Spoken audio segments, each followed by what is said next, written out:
Salut tout le monde, bienvenue à Finances fondamentales, le podcast d'éducation financière qui se prend pas au sérieux. Chaque semaine, je fais la synthèse d'un livre sur les finances personnelles ou la bourse. Je résume donc des heures de lecture en quelques minutes pour que t'aies pas à le faire. Tout ça dans un vocabulaire accessible avec des exemples réalistes et transparents qui vont te permettre de mieux comprendre le monde financier si tu es débutant dans le domaine ou plutôt de réfléchir à tes stratégies actuelles si tu navigues déjà dans ce domaine-là. Donc, si tu souhaites prendre en main tes finances et te construire un patrimoine qui va te permettre d'être libre de faire ce que tu veux, t'es à bonne place. C'est parti, bon podcast!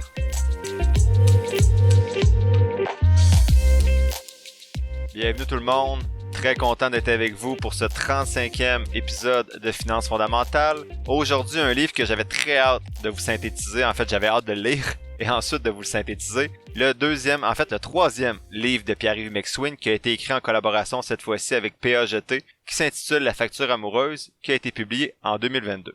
J'avais hâte de lire son troisième livre parce que j'avais beaucoup apprécié, très apprécié en fait ses deux premiers livres qui étaient Liberté 45 et En as-tu vraiment besoin, en fait dans l'autre sens, En as-tu vraiment besoin et Liberté 45. Cette fois-ci, son troisième livre porte davantage sur l'argent et le couple. Pierre-Yves McSween est très froid dans son approche de l'argent et du couple, mais en même temps, je crois que c'est pour compenser et être assez cinglant pour faire réagir les gens parce qu'il y a très peu de gens qui discutent de finances en couple. Encore une fois, comme dans tous les livres de Pierre-Yves McSween, je vous invite à ne pas vous sentir attaqué par ce qu'il va dire, mais plutôt à retenir des éléments qui vont vous permettre de vous re-questionner, vous, mais également les finances dans votre couple. Attention, quand j'ai lu ce livre-là, j'avais mes lunettes de gars de 30 ans dans une relation de couple qui va bien autant sentimentalement que financièrement. Donc, j'ai lu en diagonale tout ce qui touche au divorce, à la séparation, etc. Et c'était très légal comme section. Donc, mieux vaut la lire si ça vous touche, mais c'était vraiment difficile à résumer dans un podcast. Et ça m'intéressait un peu moins aussi. Je suis également passé plus rapidement sur tout ce qui touche le décaissement, l'impact du décès, les testaments, l'héritage, etc. Il y avait également des sections qui étaient intéressantes pour tout ce qui touche la minimisation de l'impact fiscal de notre mort, mais ça me touchait moins pour l'instant. En fait, j'espère que la mort n'est pas imminente dans mon cas. Donc, allez lire le livre si ces bouts-là vous intéressent, mais personnellement, je suis vraiment resté autour de ce qui touche les discussions autour de l'argent dans un couple qui tente de grandir ensemble, donc d'avoir des projets. Donc, premier élément de synthèse, c'est l'amour ne suffit pas. L'auteur dit que l'amour ne suffit pas à bâtir une relation où l'argent est bien distribué, en fait, est distribué équitablement entre les deux membres du couple, que l'amour ne suffit pas non plus à planifier l'évolution financière du couple. L'amour ne suffit pas à affronter les échecs de la vie professionnelle. Elle ne suffit pas à se prémunir contre la détresse financière. Elle ne permet pas non plus de gérer à deux une panoplie de risques, de pallier à un manque de contrôle ou éviter une mainmise toxique sur les finances, et à établir et perpétuer une cohérence entre vos objectifs de couple, vos actions et vos résultats. L'auteur écrit que l'amour, que les gens en fait vont lui dire que l'amour c'est pas financier, et il dit « T'as raison, mais ça joue un rôle indiscutable ». Il y a une étude qui a été faite selon lui sur les écarts dans les cotes de crédit. Donc plus l'écart est grand dans le couple entre dans la cote de crédit d'un membre du couple et de l'autre membre, plus qu'il y a des chances que la relation se termine. Donc, plus vos habitudes financières se rapprochent de celles de votre conjointe, plus il y a de chances que votre couple perdure. Pour qu'un couple perdure, l'auteur dit que ça prend de l'amour, beaucoup de sexe et du respect, mais il dit qu'on se questionne très peu sur la santé financière du couple. Il nous pose des questions suivantes. Est-ce que tu vas parler en début de relation que tu veux pas que l'argent soit un problème? Que tu veux avoir une relation financière saine? Que l'argent serve ton couple au lieu de le détruire? Il dit que c'est plus facile à faire ça à 40-50 ans, un peu moins à 20-30 ans. On peut avoir le meilleur chum ou la meilleure blonde du monde, mais il peut être pourri avec ses finances. L'important, c'est d'avoir au moins le portrait de la situation puis d'évaluer si on est à l'aise finalement de continuer avec tout ça et ce que l'autre est prêt à faire aussi de son côté envers nous.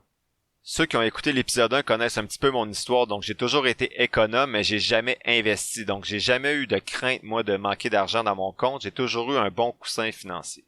Quand j'étais à l'université et au cégep, je travaillais l'été dans une usine, donc j'avais un salaire 15$ de l'heure, 40 heures semaine. Et pendant mes études, je travaillais peut-être 10-15 heures par semaine au salaire, à peu près minimum, un petit peu plus, notamment dans des quincailleries, dans des restaurants, donc des job-ins.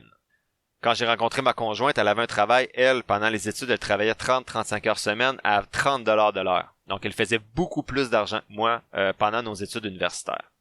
Donc, on parlait pas d'argent, ça m'intéressait pas non plus dans ce temps-là. Mais je me rends compte à un moment donné que malgré qu'elle fait beaucoup plus d'argent que moi à chaque semaine, elle a pas une scène de côté. Donc moi, je lui avais juste dit, ben si tu veux qu'on construise des projets ensemble, donc on parlait de maison, on parlait de famille pour dans quelques années, ben il va falloir que tu commences à mettre de l'argent à côté parce que moi, c'est pas vrai que je vais payer une maison tout seul.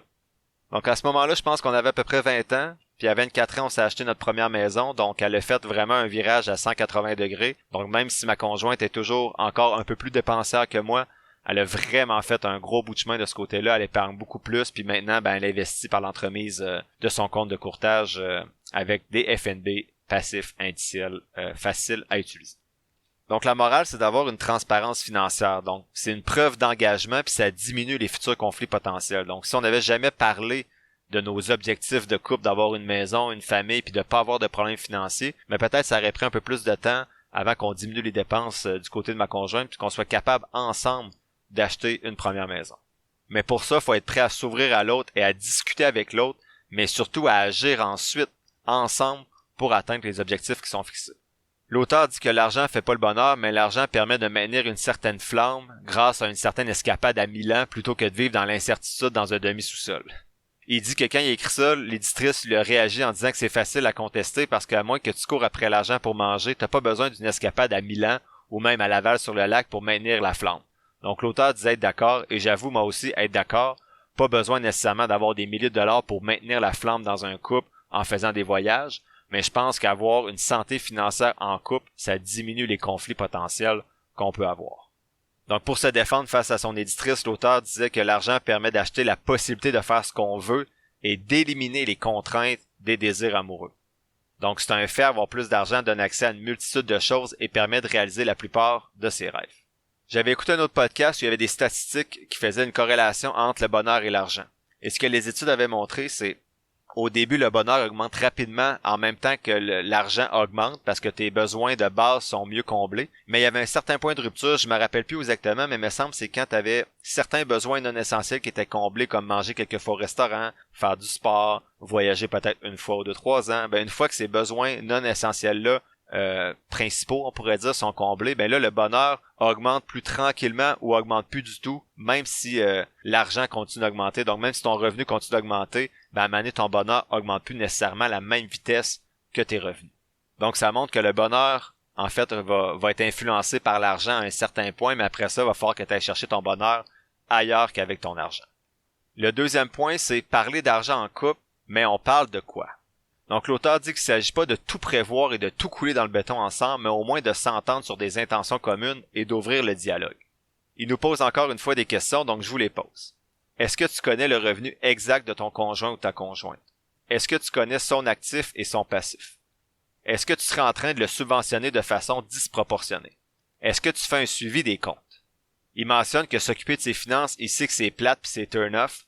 Par contre, il dit que c'est encore plus turn-up de se faire avoir par la personne qu'on aime ou qu'on a déjà aimé. Selon lui, 48% des couples considèrent que parler d'argent est plus tabou que le sexe ou la politique. Pour moi, c'est inconcevable que tu connaisses pas le salaire de ton conjoint ou de ta conjointe et tu connaisses pas c'est quoi son actif ou son passif. Donc, pour moi, c'est la base, de savoir quel salaire tu gagnes, t'as combien d'actifs, t'as combien de passifs. Après ça, on verra si on va plus loin, mais au moins connaître ces bases-là. J'ai des connaissances, ça fait 10-15 ans qu'ils sont en couple, puis ils savent pas si leur conjoint ou leur conjointe a 10 000, 100 000, 500 000 en investissement. Donc pour moi, ça, je comprends pas ce bout-là. L'auteur dit que c'est bien sûr, c'est pas dans les premiers rendez-vous qu'on a plus le goût de s'enlever les vêtements que de parler de finances qu'on va faire ces discussions-là, mais quand les choses deviennent plus sérieuses, donc quand tu vas habiter avec quelqu'un, quand tu parles d'avoir un enfant, quand tu parles d'un projet de voyage, ben là, ça devient important de connaître l'actif et le passif de l'autre pour pas se faire avoir. Quand l'auteur dit de pas se faire avoir, c'est pas nécessairement de se faire avoir dans le sens, ça se peut que l'autre ait des dettes quand tu le rencontres. Mais au moins que tu le saches puis que tu puisses fixer avec lui ensuite des objectifs communs. Donc, ok, je comprends, tu as 10 000 piastres de dette, mais qu'est-ce qu'on veut faire ensemble puis c'est quoi les actions que tu vas poser pour qu'on réussisse finalement à s'acheter une maison, à habiter ensemble dans un appartement ou à avoir un premier enfant. Qu'est-ce que tu vas faire? Donc, au moins en parlant, ben, tu connais le contexte puis tu vas prendre des décisions éclairées. Ben, est-ce que toi, ça te convient ou non? Cette réalité-là. Donc en sachant tout ça, ben, tu vas pouvoir de façon libre et éclairée dire est-ce que tu acceptes de l'aider pendant qu'il rembourse ses dettes. Mais lui, il doit rembourser combien par mois pour que tu acceptes de le subventionner pendant 1 ou 2 ans. Quand je dis subventionner, ça veut dire ben ça se peut que ce soit toi qui paye une plus grosse partie de l'appartement, qui paye un peu plus la bouffe, mais tu veux pas faire ça pendant 25 ans. Donc c'est quoi l'objectif que vous fixez ensemble pour qu'il règle ses dettes puis qu'ensuite il contribue avec toi pour ses dépenses. Il y a certaines personnes, ça les dérange pas de subventionner, de financer leur conjointe toute leur vie, c'est bien correct, mais au moins, si c'est discuté, puis c'est accepté des deux personnes, ben là, il y aura pas de conflits qui vont pouvoir émerger de ça. Ben peut-être, mais il y a moins de chances qu'il y ait beaucoup de conflits qui émergent à cause de cet aspect-là financier. L'auteur donne plusieurs exemples de gens avec 10 000 $ de dettes sur les cartes de crédit que leurs conjoints ou leurs conjointes sont pas au courant ou qu'il y a de l'argent qui a été prêté à un proche sans que l'autre sans que l'autre ne le sache. Donc, prudence par rapport à tout ça. Si ça te gêne de parler de finances avec la personne que tu fréquentes ou que tu te dis, ben, si j'y demande ça, il va penser que j'y fais pas confiance, ben, la confiance, ça va dans les deux sens. Si la personne refuse de me montrer patte blanche ou elle s'offusque ou elle vient fâcher, ben, pour moi, elle mérite pas ta confiance. En fait, elle mérite surtout pas ta confiance financière, du moins.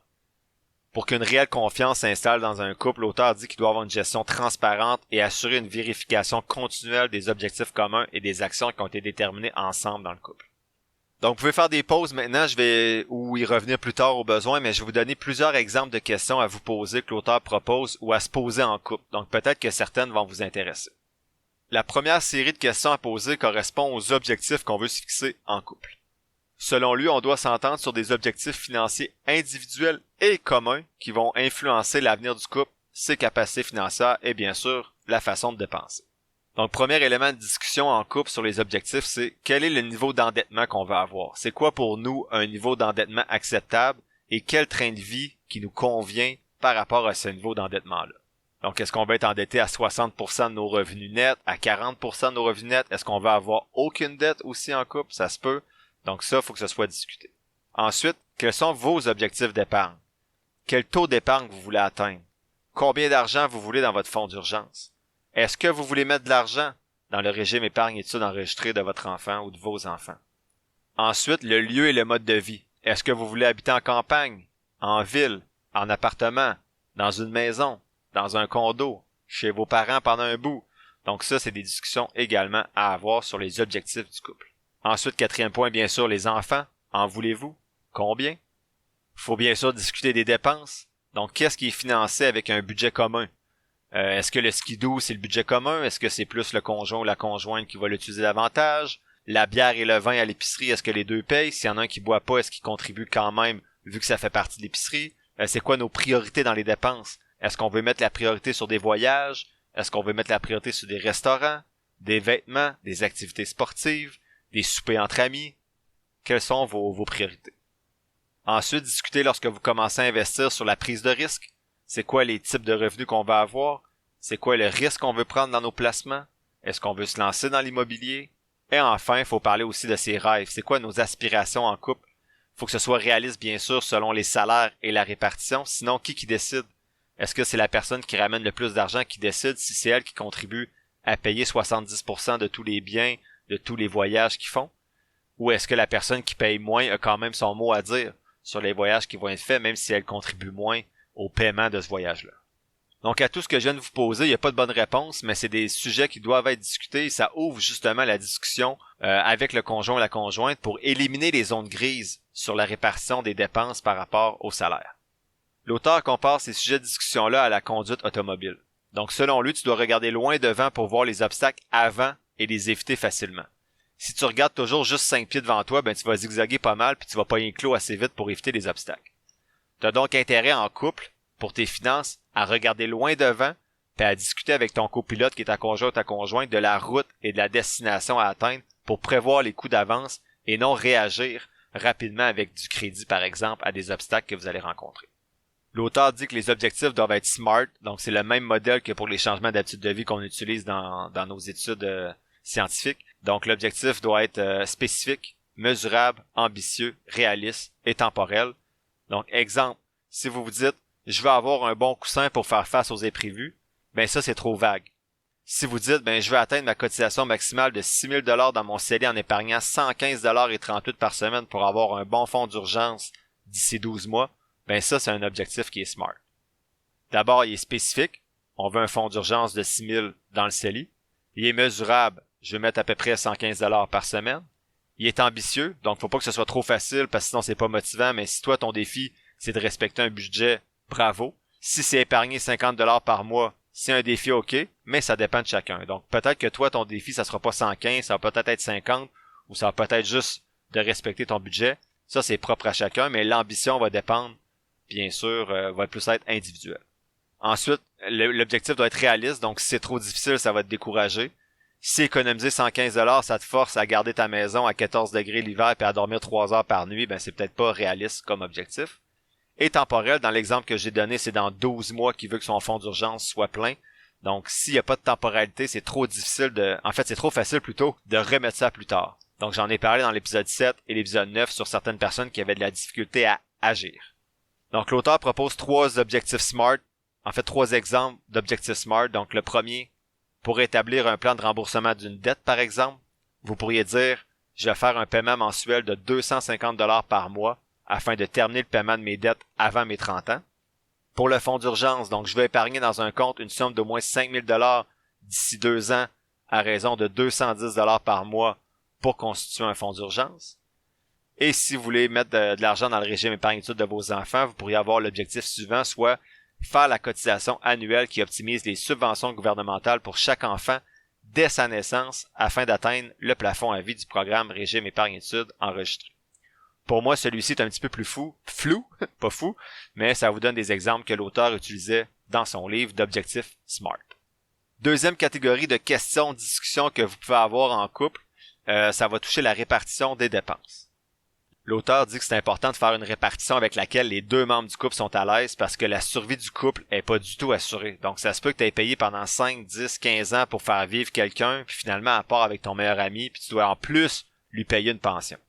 J'ai vu plusieurs couples dans les 2 dernières années depuis la COVID qui se séparaient, puis il y avait une certaine amertume chez un ou l'autre des membres du couple parce que ils disaient ça fait 10-15 ans que je paye tout pour elle pour ses études, je paye tout parce qu'elle travaille elle fait un emploi qui est pas payant. Elle met rien de côté, elle dépense tout dans les vêtements, c'est tout moi qui paye. Puis là, on se sépare, puis en plus, il faut que je paye une pension parce que moi, j'ai fait des bons choix. Mais ça, il faut que ce soit discuté avant. Si tu le sais que dans 10 ans, tu vas te séparer ou tu vas être fâché parce que tu as tout payé, il faut que ce soit discuté au début. Puis si l'autre personne n'accepte pas, là, vous allez avoir des choix à faire en couple pour déterminer une répartition avec laquelle les 2 personnes sont à l'aise et seraient à l'aise même s'ils se séparent dans 10 ans. Donc la première façon de répartir les dépenses, l'auteur appelle ça chacun sa part. Dans ce style de répartition-là qui est chacun sa part, le couple va profiter des économies d'échelle, donc être en couple ça coûte moins cher plutôt que d'être tout seul la plupart du temps parce que l'épicerie va coûter moins cher à 2, le logement coûte moins cher à 2, et etc. Mais les paiements vont être répartis entre les 2 conjoints selon une formule qui peut leur convenir. On va voir différents styles par la suite. L'avantage du chacun sa part, c'est que ça réduit le sentiment d'injustice, puis ça favorise l'adéquation entre l'effort qui est fourni et la valeur qui est obtenue, valeur obtenue entre parenthèses, entre guillemets plutôt, bien sûr. Le désavantage, c'est qu'il peut y avoir un suivi des dépenses qui peut devenir assez lourd. Donc, ça peut finir par plomber les bons moments à 2 si tu dois gérer un fichier Excel à chaque mois. Personnellement, de notre côté, on fait chacun notre part dans les dépenses, puis c'est pas lourd à gérer, donc les petites dépenses, on se fait confiance, là. Exemple, t'as payé l'épicerie cette semaine, je demande pas à ma conjointe, ça a-tu coûté 115 ou 127? J'y demande même pas, c'est elle qui va mettre ça dans le fichier quand il pense. La stratégie de ma conjointe, c'est accumuler 27 factures, puis elle les rendre toutes à m'amener en même temps. Moi, à chaque fois que j'arrive de la maison, je les mets tout de suite pour pas oublier. Mais les petites dépenses en bas de 500 $, on s'en parle pas, on se fait confiance. Puis les gros achats comme, exemple, on fait des rénovations de salle de bain, ça coûte 12 000 $, là, on va mettre 6 000 chaque à la fin des rénovations. Mais c'est pas lourd à gérer de notre côté, en tout cas. Là. En fait, on n'écrit même pas les dépenses, il y a juste un montant, soit moi j'ai une dette ou ma conjointe a une dette. Puis on ajuste ce chiffre-là automatiquement selon les dépenses qu'on ajoute au fichier. Donc il y a juste une ligne dans notre fichier. On n'écrit même pas c'est quoi les dépenses en dessous. Donc bien sûr, ça prend de la confiance. Là. Ma conjointe pourrait mettre des dépenses qui sont pas vraies ou moi aussi. Mais à un moment donné, c'est notre travail de regarder ce fichier-là, voir si ça fait du sens. Mais de notre côté, il y a de la confiance. Puis le fichier Excel, il est super simple. On veut juste que ce soit équitable. Mais sinon, si on s'éloigne de ma vie à moi, l'auteur propose un premier style de chacun sa part qui est le style 50-50. Selon lui, c'est la logique un peu colocataire.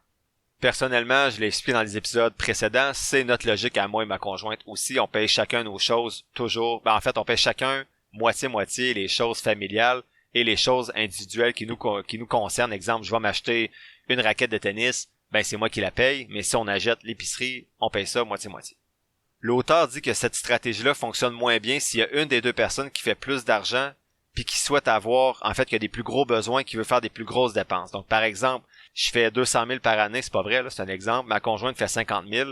Si moi, je vais avoir une grosse maison puis j'exige à ma conjointe qu'on paye moitié-moitié, mais là, ça fait pas de sens. Si on fait moitié-moitié, il faut s'ajuster soit au salaire le plus bas ou bien on fait des choix avec lesquels les deux personnes vont être à l'aise puis seront pas à côté dans les dettes au coût pour survivre. Là.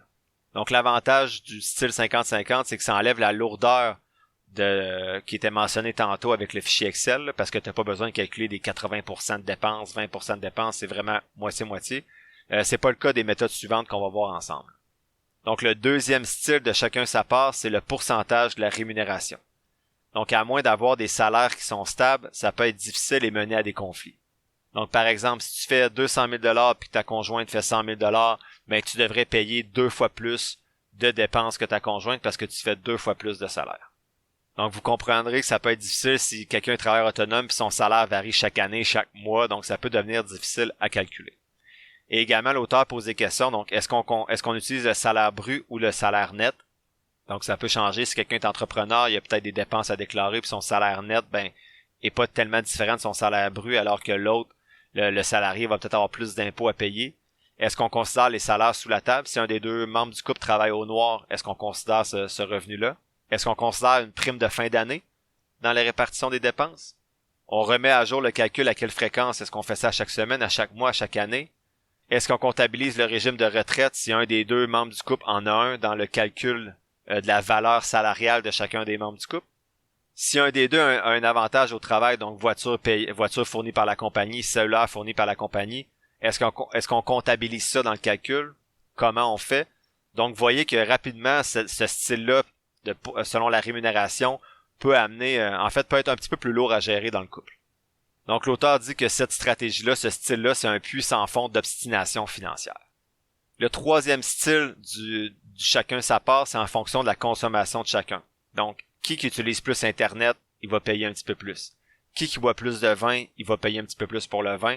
Donc, dans ce cas-là, c'est plus simple de s'entendre sur une liberté de consommation, selon moi, ou bien faire du 50-50 pour tout ce qui est commun et garder un compte individuel. Comme exemple, moi, quand j'achète de la bière à l'épicerie, ben, si l'épicerie a coûté 150 $, ben, je vais enlever un 30 $, puis je vais séparer 120 avec ma conjointe, puis moi, j'ai payé 30 $ de plus. Donc, c'est juste un style 50-50. Pour moi, c'est plus simple avec une partie individuelle que commencer à dire, bon, ben, ce mois-ci, t'as écouté Netflix 3 heures de plus, tu vas payer 1,56 $ de plus sur la facture Netflix. Je trouve que ça fait juste aucun sens. L'auteur finit avec une variante budget cochonnerie, donc il dit, c'est un peu comme si chacun des membres du couple, ben, en fait, ça peut être un style 50-50, tout le monde paye 50-50 ou selon la rémunération de chacun, mais chacun des membres du couple va avoir 500 $ par mois pour les dépenses individuelles. Et tu peux accumuler ce 500 $-là. Donc, si je dépense juste 250 $ dans le mois de janvier, ben, il va me rester 750 $ de dépenses individuelles dans le mois de février, et ainsi de suite. Donc, ça peut permettre de nuancer un petit peu le deuxième style qui était selon la rémunération des salaires, en s'assurant que même si une personne a un plus petit salaire, elle contribue à 30%, l'autre à 70%, mais chacun est au moins sûr d'avoir un certain montant pour ses dépenses personnelles à chaque mois, peu importe son salaire. Donc, si je reviens un petit peu sur le chacun sa part, là, on a vu le style 50-50. Chacun des deux membres du couple paye la même chose pour toutes les dépenses. On a vu le style selon la rémunération, donc selon votre salaire, vous allez payer plus ou moins de dépenses. Et on a vu le style en fonction de la consommation de chacun, qui selon moi est le pire des trois. Donc, personnellement, je trouve que le style 50-50 avec des budgets, des dépenses personnelles, donc oui, on a un compte conjoint, par exemple, qu'on met 1500 $ chaque par mois, mais tout le reste de mon argent ou tout le reste de l'argent de ma conjointe, ben, elle fait bien ce qu'elle veut avec. Sinon, l'auteur va plus loin que le chacun sa part. Il dit qu'il y a une autre stratégie qui existe qui est un seul portefeuille. Donc ça veut dire que tous les revenus et les dépenses vont être fusionnés comme une seule personne. Ça veut pas dire un compte conjoint, ça veut vraiment dire que tout va ensemble. Donc l'avantage, c'est que ça facilite la gestion puis ça compense implicitement l'écart de revenus entre les deux membres du couple. Les désavantages, c'est que ça augmente sérieusement le risque de conflit sur les dépenses qui sont acceptables ou non, et il peut avoir un risque d'abus d'un des deux partenaires. Donc cette stratégie-là, ça veut dire que si moi je fais 200 000, ma conjointe fait 100 000, on met ça dans le pot, donc on a 300 000 ensemble dans notre portefeuille, dans notre compte épargne, on va dire, et toutes les dépenses sont payées à partir de ce compte-là, que ce soit ma bière, ma raquette de tennis, la voiture de ma conjointe, et vous comprenez le principe. Quand on parle de risque d'abus, ben ça veut dire que moi, je pourrais, vu que j'ai accès à tous les comptes, ben à tout l'argent du compte, je pourrais retirer de l'argent sans que l'autre ça rentre trop compte si elle n'est pas à son affaire. L'auteur dit que plus on avance dans la vie, moins la gestion chacun sa part ou individuelle fait du sens. La logique, selon lui, ça serait d'avoir un portefeuille plutôt hétérogène et de se diriger progressivement vers un portefeuille qui est plus homogène, donc un seul portefeuille. Moi, je suis pas d'accord avec ça, mais c'est sûr que là, j'ai 34 ans, donc pour l'instant, je suis pas d'accord. J'aime mieux qu'on ait du 50-50, on paye des choses communes ensemble, mais on a aussi notre liberté avec le reste de l'argent qu'on a.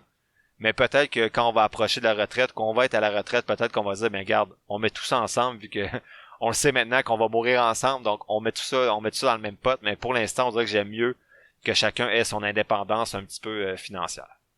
Puis c'est vraiment pas pour dire, c'est pas parce que j'ai une crainte que le couple termine ou quoi que ce soit, mais je trouve vraiment que c'est important que chacun ait sa liberté financière, de dire, ben, de pas se sentir coupable, tu sais, mettons que moi je pars puis je veux m'acheter 2 raquettes de tennis à 300$, ben j'ai pas le goût que ma conjointe me demande à chaque fois, ben pourquoi t'as acheté des raquettes, ou au contraire, ça s'achète des manteaux, des bottes, puis là c'est vraiment pas cliché, là, c'est juste que c'est ça notre vie, là, je m'achète des raquettes de tennis, elle s'achète des bottes, ben j'ai pas le goût qu'elle aille à justifier non plus à chaque fois que je dis, ça t'a coûté 200$ pour une paire de bottes, ça a pas de sens, tu sais, puis ça serait pas contre elle, mais ça serait juste de dire, c'est le fun d'avoir cette liberté-là finalement, de pas toujours avoir, que l'autre voit pas nos dépenses tout le temps finalement, là. Je trouve que ça fait, mais pour moi ça fait du sens. Troisième sorte de question que l'auteur propose, donc j'ai appelé ça autre question. Donc désolé si ça devient répétitif, là, j'ai pas trié tout ça, j'ai juste écrit les questions qu'il posait. Donc il y a plusieurs réponses possibles à ces questions-là, mais l'auteur propose des pistes pour commencer à se fixer des sujets de discussion. Donc on peut se poser la question, quel genre de retraite on veut avoir en couple? Est-ce qu'on veut aller à la Floride? Est-ce qu'on veut faire des voyages? Ou est-ce qu'on veut relaxer sur notre patio? Qu'est-ce qu'on va avoir comme retraite? C'est quoi le train de vie qu'on va avoir? On veut-tu avoir du beau linge, aller au resto, ou plutôt écouter Netflix relax à la maison en mangeant du popcorn? C'est quoi nos priorités? Avoir une piscine creusée ou contribuer au régime épargne-études enregistré de nos enfants? C'est quoi la carrière idéale pour toi? Combien d'heures tu veux travailler? Est-ce que tu veux être performant? Est-ce que tu es plutôt bohème? Tu veux travailler 5-10 heures semaine ou tu veux travailler 60-70 heures par semaine? Donc moi, j'ai mes réponses à ces questions-là, mais c'est pas nécessairement les bonnes réponses, puis c'est pas la même réponse pour tout le monde. L'important, c'est que ma conjointe, ma blonde, connaît mes réponses. Est-ce que vous, votre partenaire, connaît vos réponses? Si c'est pas le cas, ça serait peut-être important que vous en jasiez un petit peu avec lui ou avec elle. D'autres questions à rafale? Donc, comment l'autre personne gère sa situation financière? Donc, si la réponse est évasive, c'est un signal d'alarme. Si l'autre personne, est-ce que l'autre personne est à l'aise de présenter son actif net? Est-ce qu'elle te montre ses placements, ses actifs? Si elle est pas à l'aise de te les montrer, attention, un autre drapeau rouge. C'est quoi son objectif d'épargne annuelle? Si la personne répond advienne que pourra ou YOLO, ben attention, c'est un autre drapeau rouge et signe que tu vas peut-être devoir subventionner cette personne-là pendant 30-35 ans encore devant toi. Si t'es à l'aise, c'est correct, mais au moins il faut que t'en sois conscient. Donc la personne n'est pas obligée de tout répondre parfaitement à ces questions-là, mais si elle est complètement fermée au dialogue, attention. Si ces réponses vont pas dans le sens que vous souhaitez, ben au moins le canal de communication il est ouvert, puis vous avez les cartes sur table pour décider si vous allez plus loin avec cette personne-là ou non. Donc vous voyez que l'important c'est d'avoir ces discussions-là avant d'acheter une maison, avant d'avoir des enfants, parce qu'après ça, ça devient un petit peu plus difficile ou un peu plus coûteux de sacrer quelqu'un là. Enfin, l'auteur termine avec 5 dernières questions. Donc, est-ce que votre relation amoureuse est satisfaisante sur le plan financier? En fait, autant sur le plan financier que sur le plan sentimental. Est-ce que votre répartition des actifs, des passifs, des revenus et des dépenses est juste, équitable et transparente dans votre couple? Est-ce que vous connaissez les impacts fiscaux de vos choix de vie? En cas de problème, en cas de pépin, est-ce que vous êtes financièrement protégés mutuellement? Et enfin, est-ce que vous avez planifié les conséquences de votre décès pour le meilleur et pour le pire? Troisième élément de synthèse, ne vous inquiétez pas, un peu plus court, les menottes financières conjugales. L'auteur dit que l'argent, c'est un facteur de rétention. Donc, il y a plusieurs personnes qui vont rester avec quelqu'un à cause de l'argent. Pourquoi quitter un navire qui chavire pour se retrouver dans une chaloupe? Il y en a certains qui vont se dire, j'aime bien mieux rester dans mon navire plutôt que d'aller dans une chaloupe. L'auteur pose une question que je trouve intéressante. Il disait, est-ce que si tu gagnais 50 millions demain, tu serais encore avec ton partenaire? Quand j'ai lu cette ligne-là, j'étais assis sur le divan du salon, je me suis tourné, ma conjointe était dans la cuisine, j'ai dit, bon, j'allais nommer son nom, mais j'ai dit, hey, si on gagnait 50 millions, est-ce que tu serais encore avec moi? La réponse a été oui, mais bon, le 50 millions est pas encore dans le compte. Mais bref, posez-vous cette question-là. Si je gagnais 50 millions, est-ce que je serais encore avec cette personne-là? C'est sûr que dans vingtaine, trentaine, cette question-là fait peut-être un petit peu moins de sens, mais ceux qui m'écoutent, puis il y en a qui sont dans la quarantaine, cinquantaine, ben, c'est une question importante à se poser. L'auteur dit que 25% des cas d'insolvabilité dans les syndics vont survenir après une séparation ou un divorce. Donc, les gens qui se séparent, mais vont des fois faire faillite ou avoir des problèmes financiers. Donc, c'est normal quand on repose complètement sur l'autre personne. L'auteur donne 2 exemples de menottes financières conjugales. Le premier exemple, c'est Karine. Donc, c'est une maman qui travaillait pas pendant qu'elle avait des enfants, puis maintenant, ben, elle a plus vraiment de contrôle sur les cordons de la bourse familiale. Elle contrôle plus grand-chose finalement au niveau financier dans la famille. Donc, puisqu'elle a pas de liberté financière, ben, elle a pas de réelle liberté. Elle trouve que son chum, il est rendu arriéré, elle a plus de sentiments pour elle, il boit de la bière, mange pas de légumes, il écoute juste le sport à la télé, il a pris du poids. Bref, l'auteur en met beaucoup. Donc, Karine aimerait vraiment quitter son conjoint, même si ça signifie qu'elle pourra plus voyager, mais elle a pas les moyens de quitter son conjoint. Deuxième exemple, c'est Jonathan, qui lui fait 40 000 $ de plus que sa blonde, avec 3 enfants, puis il sait qu'il va condamner ses enfants à le voir se tuer au travail pour payer une pension, qui va leur permettre de garder le même rythme de vie, donc de continuer à ce que les enfants fassent du sport, qu'ils voyagent, qu'ils aillent à l'école privée, mais lui, il va pas se séparer de sa conjointe parce qu'il sait qu'il pourra pas se permettre de payer la pension et de continuer à maintenir ce rythme de vie-là. Je trouve que les exemples de l'auteur sont très caricaturaux, donc une femme au foyer qui a pas d'argent et un homme qui fait trop d'argent qui veut pas se séparer parce qu'il est cheap. Bon, je vulgarise, je synthétise, on va dire, mais bref, ça montre quand même que les menottes financières existent avec 2 exemples qui sont quand même, on le sait que ça survient dans la réalité. L'auteur dit que cette prison-là, ces menottes-là vont se construire toutes seules et de façon insidieuse selon les choix, mais surtout les non-choix qu'on va faire dans notre couple. Exemple, ne pas parler d'argent dans le couple. Un des 2 conjoints qui arrête ou qui diminue ses heures de travail parce qu'il est tanné sans avoir convenu de ça avec l'autre personne. Donc, tu peux diminuer ton nombre d'heures de travail si ça va pas, mais il faut que tu sois conscient que ton salaire diminue et que ça va impacter les règles financières que vous étiez établies dans le couple. Donc, est-ce que cette discussion-là a eu lieu si ça arrive? Sinon, ben, un couple qui laisse sa maison au nom d'un seul des 2 conjoints quand les 2 conjoints payent l'hypothèque. Un couple qui laisse l'autre personne utiliser la marge hypothécaire pour son entreprise ou pour acheter des immeubles sans avoir nécessairement des parts dans cette entreprise-là. Ou un couple sans testament. L'auteur dit que c'est pour ça que c'est important de s'en parler et surtout de s'y intéresser à ses finances quand on est en couple. 4e élément de synthèse, c'est la violence financière.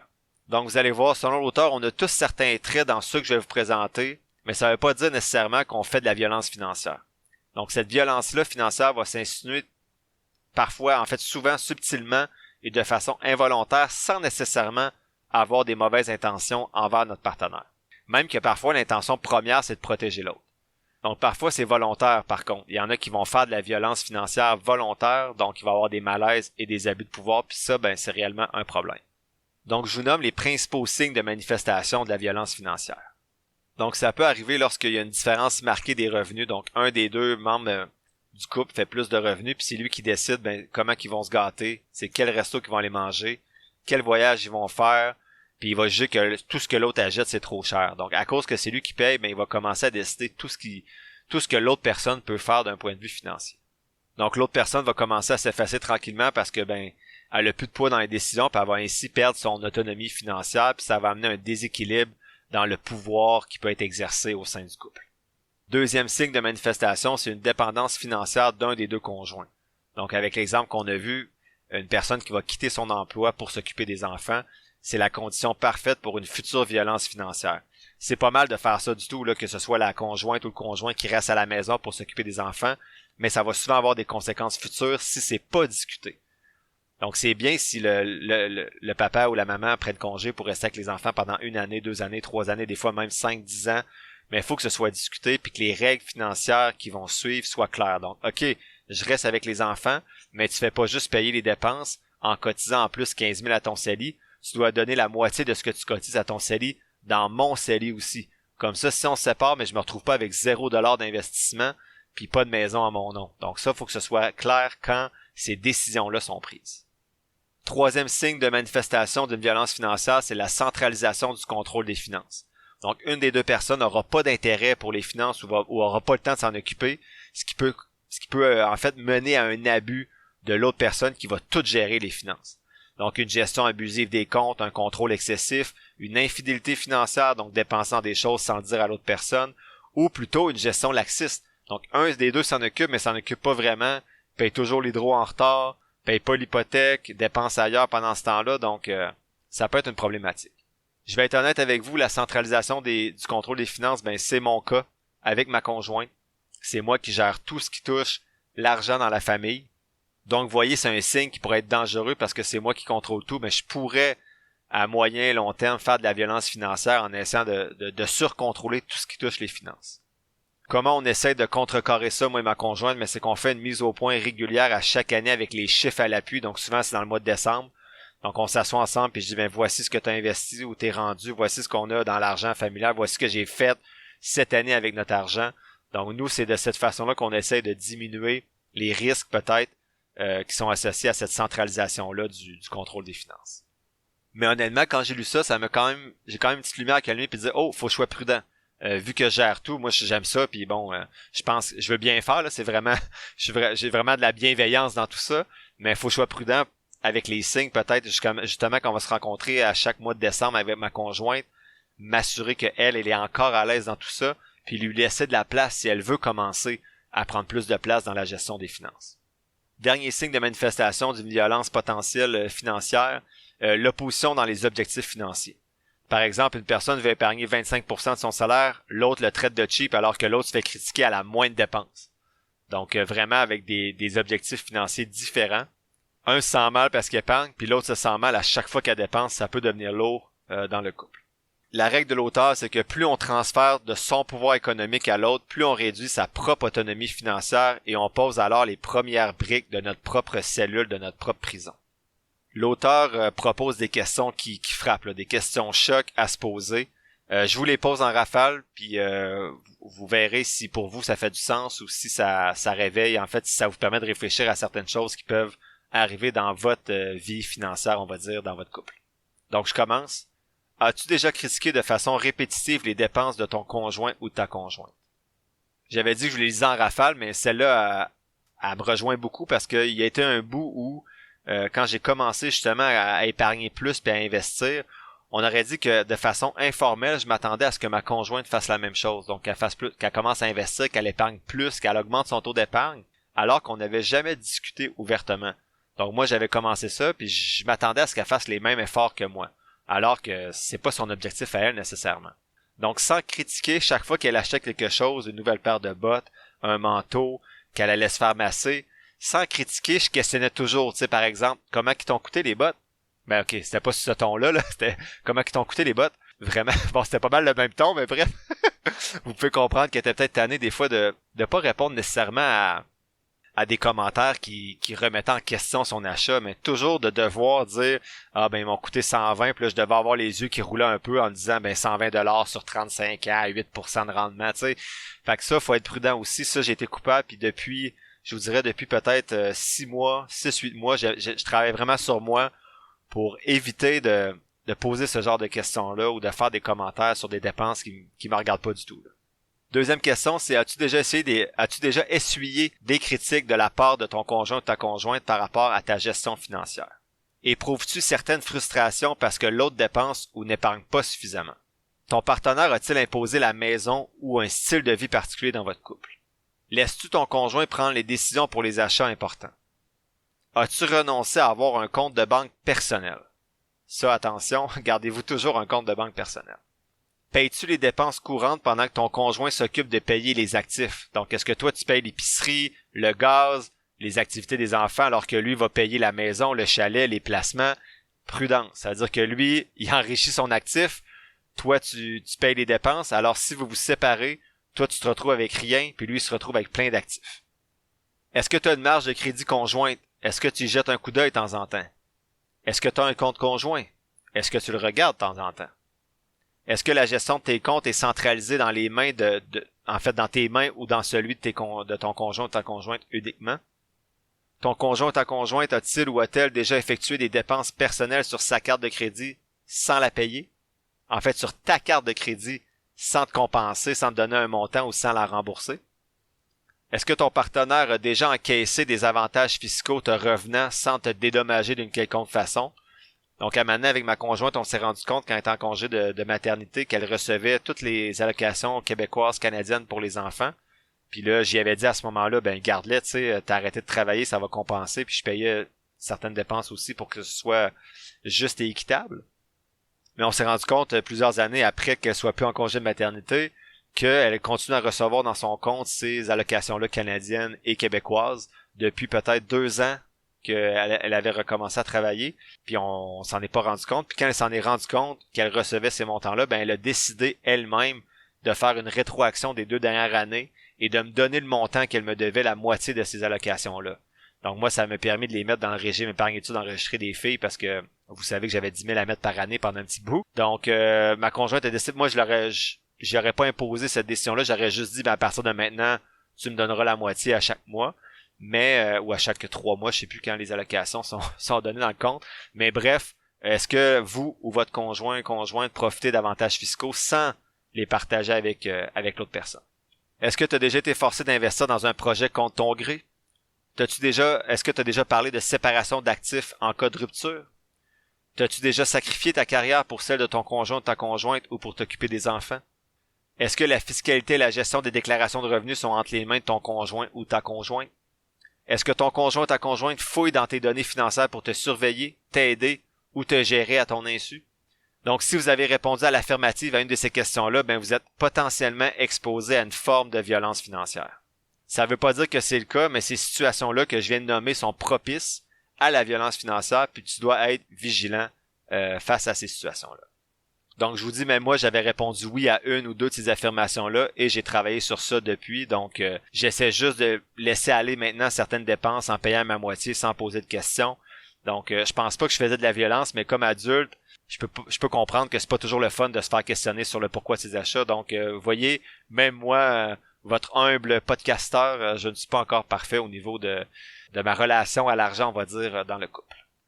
L'auteur propose des pistes maintenant pour te protéger, en fait pour protéger ton autonomie financière si tu as répondu oui à certaines questions précédemment ou si tu t'engages dans une relation amoureuse et que tu souhaites protéger ton autonomie financière avant d'en arriver à de la violence financière. Donc première règle, c'est d'avoir un compte en banque à ton propre nom et en garder le contrôle. Donc ton conjoint, ta conjointe ne doit pas connaître ton mot de passe, c'est ton compte à toi. Maintenir ton dossier de crédit actif, super important. Avoir accès aux données claires sur les actifs et les passifs du couple et de faire une gestion active de ceux-ci. Donc, implique-toi dans la gestion des finances de votre famille ou du couple. Donc, tout ce qui est placement, hypothèque, marge de crédit, carte de crédit conjointe, etc. Assure-toi de la copropriété légale des actifs et du partage assumé des placements. Donc, la maison est aux 2 noms si les 2 payent. Le chalet, même chose. Les voitures, si la voiture est commune, est aux 2 noms si les 2 ont payé. Est-ce que vous avez des immeubles à revenus, d'autres investissements donc? Et enfin, son dernier truc, c'est de pouvoir consulter facilement les données financières du couple et de pouvoir effectuer des opérations dans les différents comptes. L'auteur termine ce point-là en mentionnant que c'est primordial que vous gardiez toujours votre valeur marchande sur le marché de l'emploi. Ça, c'est essentiel selon lui de jamais amener votre valeur marchande à zéro. Pour terminer, le 5e point de la synthèse d'aujourd'hui, c'est les autres sujets qui étaient intéressants dans le livre que je vous présente en rafale parce que j'ai pas eu le temps de faire le tour de tout le livre dans la synthèse d'aujourd'hui. Le premier élément, c'est qu'il parle de satisfaction émotive par rapport à une satisfaction émotionnelle. Ça, c'est quand tu as le sentiment d'avoir payé un prix qui permettait d'être juste par rapport au bonheur que ça t'a apporté. Donc, le bonheur que tu as vécu dans l'échange. Donc, par exemple, tu vas payer une piscine, tu as travaillé fort pour avoir l'argent pour payer une piscine, mais tu vois tes enfants qui se baignent pendant 4-5 ans, qui en profitent avec les amis, donc tu te dis, ben, ok, ça a été 10 000 $, mais ça a valu la peine, je suis heureux de cet échange entre mon argent et un bien matériel. Mais il y a d'autres échanges qu'on va faire qui sont moins satisfaisants. Donc, par exemple, moi, j'ai dépensé, bon, c'était pas cher, j'ai monté un mur d'escalade partout dans mon sol pour 450 $, je l'ai fait. Puis les filles, ben, ont peut-être fait 3-4 fois depuis ce temps-là, puis c'est quand les cousins et cousines viennent qui s'amusent à se pitcher là-dedans, donc c'était peut-être pas un investissement en temps et en argent intéressant. Même chose, j'ai acheté une petite voiture électrique, une petite voiture électrique à 1200 pièces qui ont fait peut-être 1 heure à date dessus. Donc, s'il y en a qui cherchent une voiture électrique, elle est disponible à bon prix. Sinon, le deuxième sujet que l'auteur aborde, c'est l'infidélité financière. Donc, c'est de faire des cachotteries financières. Donc, exemple, cacher des dépenses de bijoux. On a acheté un vélo à 3000 pièces, mais on dit qu'il a coûté 1500. T'achètes des jeux vidéo en ligne sans le dire, des bottes que tu caches dans le placard. Donc, de cacher des dettes aussi et de mentir sur ses revenus ou sur son actif. Ça, j'en reviens pas qu'on puisse faire ça, mais essayez de pas mentir sur votre salaire ou au moins poser la question à votre conjoint de vous montrer son talon de paye ou quelque chose. Mais bref. Attention, si vous faites l'autruche, il y a des gros risques que vous devrez assumer un jour ou l'autre, probablement. L'auteur parle aussi dans un autre chapitre de perte fiscale avec un nouveau chum ou une nouvelle blonde. Donc, dans son exemple, c'est Isabelle, 35 ans, qui a 2 enfants à charge seule. Donc, ses enfants ont 2 et 4 ans. Elle fait un salaire de 40 000, puis après tout ce qu'elle reçoit du gouvernement, elle fait un salaire de 52 600. Donc, vous avez bien compris, elle fait 40 000 par année, puis à cause qu'elle a 2 enfants seuls, elle reçoit 12 600 de plus que son salaire du gouvernement.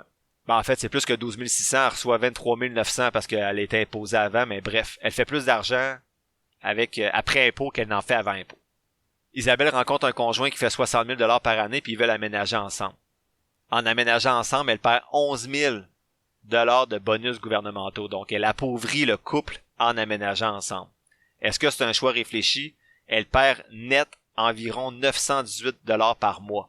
Donc ça, c'est pas grave si les deux sont à l'aise avec ça puis qu'ils sont d'accord, mais il faut juste qu'Isabelle réfléchisse. Est-ce que ce 918 $ de perte mensuelle par mois va être compensé d'une certaine façon par le conjoint? Est-ce qu'il va m'aider avec les enfants? Est-ce qu'il va payer une partie plus grande du loyer? Si c'est pas le cas, c'est correct. Faut juste qu'Isabelle soit consciente de ça, puis qu'elle fasse un choix libre et éclairé de dire, bon ben, je trouve que ça vaut la peine de perdre 918 $ par mois pour aller habiter avec Roger. Donc ça sera sa décision, mais au moins, il faut faire les calculs. L'auteur parle de mariage encore, donc il dit, est-ce que c'est une preuve d'amour? Il dit, non. Le mariage, c'est un contrat d'apparence ou financier pour sécuriser les anxieux, répondre à un plan de personnes contrôlantes ou marquer une union au fer rouge de l'acceptation sociale. Donc ma conjointe est encore contente de ce bout-là du podcast. Donc il dit que le mariage, c'est un geste légal, financier, fiscal et économique. Un point, c'est tout. On peut feindre l'amour, mais on peut pas échapper aux conséquences légales et fiscales du mariage. Donc un mariage, en fait, c'est un contrat de séparation. Donc assurez-vous de bien réfléchir au type de contrat que vous allez signer. Il y a plusieurs inclusions 50-50 automatiques. Il y a d'autres exclusions comme le CELI par exemple. Donc c'est pas mon expertise, mais attention, si vous payez la maison puis que votre conjoint dit ben gars, moi je vais remplir mon CELI, comme ça on va en avoir pour plus tard, pour le futur, ben sauvez-vous en courant. Quand vous allez vous séparer, la maison va être séparée en deux. Donc lui va recevoir la moitié de la maison que vous avez payée tout seul, puis lui va garder tous ses CELI parce que les CELI sont pas séparés en deux en cas de séparation. C'est le cas pour les REER, mais pas pour les CELI. Le temps est pas inclus non plus, donc si tu rénoves 2-3 mois par année la maison, ce qui diminue tes revenus parce que tu es toujours en train de travailler sur la maison, ben c'est pas considéré dans le calcul du divorce. Donc il y a plein de règles dans un contrat de mariage qui va toucher plein de choses. Il y a rien sur le pendant le mariage. Tout le contrat touche qu'est-ce qu'on va faire si on se sépare. Enfin, le dernier sujet, c'est la fiscalité augmente l'iniquité. Est-ce que vous allez en profiter ou vous allez subir? Donc l'auteur dit que la fiscalité permet à des progénitures de partir plus haut que nous sur la montagne capitaliste. Donc on parlait dans le dernier épisode de la montagne financière. Donc il y en a qui vont partir plus haut sur la montagne ou qui vont avoir un chemin plus facile. Personnellement, je compte bien profiter des règles en vigueur actuellement, même si elles me semblent inéquitables, comme par exemple le régime épargne études enregistré qui peut être transformé ensuite en CELIAP pour faciliter l'achat d'une première propriété. Donc c'est sûr que ton enfant part un peu plus haut sur la montagne, mais je sais bien qu'il y a des gens qui partent beaucoup plus haut que moi. Mais ça peut avoir des impacts sur plusieurs générations. Donc en conclusion, c'est un livre qui est plus sur l'amour et la séparation que sur les compréhensions financières. Donc ça peut être différent un petit peu pour vous, j'en conviens. Ça montre tout de même qu'il faut être prudent, donc s'occuper de ses affaires et parler d'argent. Personnellement, j'ai préféré les 2 premiers livres, surtout Liberté 45, mais c'est peut-être juste parce qu'ils correspondaient plus à où j'en étais dans ma vie quand je l'ai lu. Donc le premier livre parlait d'épargne alors que je le faisais déjà, alors que ce 3e livre-là parle de séparation ou de léguer des patrimoines alors que je suis pas encore rendu là dans ma vie. Je recommande fortement cependant ce livre-là à ceux qui ont jamais parlé de finances avec leur partenaire. Ça permet d'avoir des bases pour discuter. En fait, de mettre ça clair que c'est pas un manque de confiance envers l'autre, c'est surtout plutôt de bâtir quelque chose ensemble, donc de bâtir un projet ensemble. Qu'est-ce que je retiens de ce livre-là? Ouvrez une bouteille de vin ou une bouteille d'eau et parlez d'argent avec votre conjoint ou votre conjointe. Ça va vous éviter bien des problèmes et ou des surprises plus tard dans votre vie commune. La semaine prochaine, je fais la synthèse du livre de Christian Jureau, Ce que l'argent dit sur vous, qui a été publié en 2016. Ce jeudi, je vais partager sur la page Facebook du podcast l'analyse de 3 autres compagnies en bourse, soit Microsoft, MSFT, Meta Platforms, META, anciennement Facebook, et Texas Instruments, TXN. L'épisode tire à sa fin. Je te remercie d'avoir pris quelques minutes aujourd'hui pour m'écouter. J'espère que les contenus partagés t'auront apporté de la valeur. Si c'est le cas, ou bien que tu trouves que de façon générale, le podcast aide à ta santé financière, tu peux soutenir mon travail de 3 façons différentes. D'abord, tu peux t'abonner au podcast pour 3,99$ par mois afin d'avoir un accès en plus à un épisode mensuel supplémentaire à chaque premier jeudi du mois. Ensuite, tu peux donner de la visibilité au podcast en le partageant avec ton entourage et sur tes réseaux sociaux ou en cliquant sur le bouton suivre, abonnement ou quelque chose qui ressemble à ça selon la plateforme sur laquelle tu m'écoutes. Ça te coûte rien et ça m'aide beaucoup. Enfin, tu peux nourrir les futurs épisodes en me posant des questions ou en me suggérant des lectures sur la page Facebook du podcast ou par Gmail. Toutes les informations sont quelque part dans la description de l'épisode. Je t'invite justement à t'abonner à la page Facebook du podcast pour avoir accès chaque semaine à l'image synthèse des épisodes et également à l'analyse des compagnies en bourse que j'effectue à l'aide de ma stratégie d'analyse fondamentale. N'oublie pas que je suis pas un expert, prends donc jamais ce que je dis pour du cash, fais toujours tes propres recherches. Sur ce, merci encore pour ton écoute et on se voit dans le prochain épisode de Finances fondamentales.